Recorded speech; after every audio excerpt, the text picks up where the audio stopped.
I'm going to show you how to grill some chicken on the Weber kettle using no accessories. All you need is a Weber kettle, some charcoal, some chicken, and a little bit of time. But enough talk, let's start up this Weber kettle.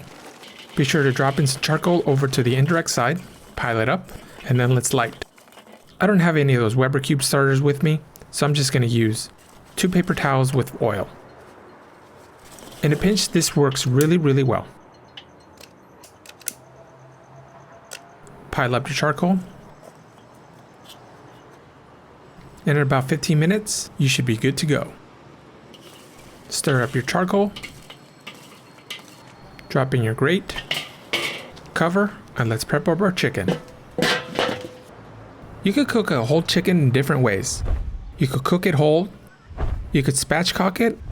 You could half it. But today, I'm going to quarter it. First, you'll need some kitchen shears.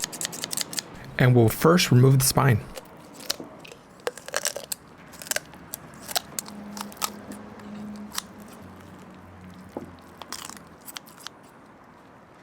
Once the spine is removed, we'll go ahead and clean it up. I'm also going to remove the keel bone. This will make it easier to cut in half.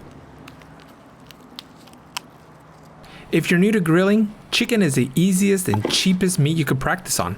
I highly consider getting a whole chicken because it's usually cheaper, plus it gives you a chance to practice cooking wings, breast meat, and the legs and thighs, all at the same time. You could also separate the leg from the thigh, but I'm going to leave that intact. For the seasoning, any supermarket seasoning will work just fine. There are a lot, but just pick out a few and figure out which one you like. But for me, I'm using sazon seasoning. I'm going to put in some Lorry salt. And a little bit extra pepper. Now let's flip. And season the other side. Sazon seasoning. Followed by Lorry salt. And then some pepper.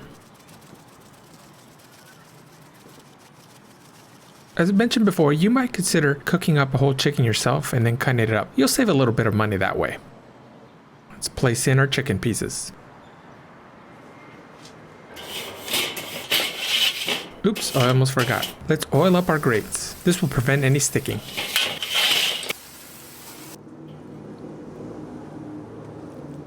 I'm putting in the thicker part of the breast area near the fire. For my vent settings, I'm putting the bottom vents half open. And the top vents, I'm going to run them between half to full open. My target temperature here is between 325 and 375 degrees. Chicken loves hot temperatures, so the hotter the better. And let's keep rolling. About halfway through our cook, let's check out our chicken. It's getting some great color, but it's still not quite done. I'm going to go ahead and rotate the chicken pieces. Let's cover and let it cook a little bit more. Temperatures are getting a little hot, so I'm going to go ahead and close down the top vent just a little bit. One of the things I highly recommend to people just starting to grill is to invest in a good thermometer. For chicken, the target temperature you're trying to reach is 165 degrees.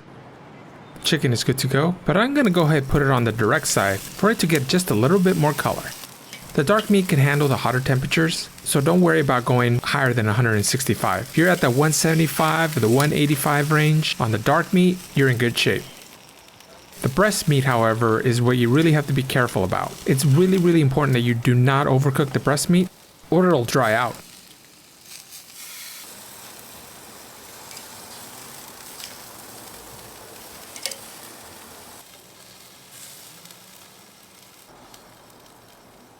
Okay, the breast meat is reaching about 165 and it's good for me to pull. One last check before taking them off. And yes, I'm pulling at 160 degrees, with the idea that if I pull it at 160, the carryover heat is going to take it to 165 while it rests.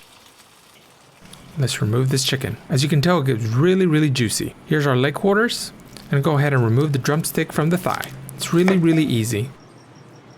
Look at that chicken. Delicious. Now let's taste. Yeah, buddy. All right, let's check this out. Chicken came out great. Fantastic. Can't stop eating it. Got a thigh here. Super juicy. Seasoning is perfect. chicken came out perfect. Hope you enjoyed this recipe. Please give me a like and a subscribe, and I'll see you on the next one.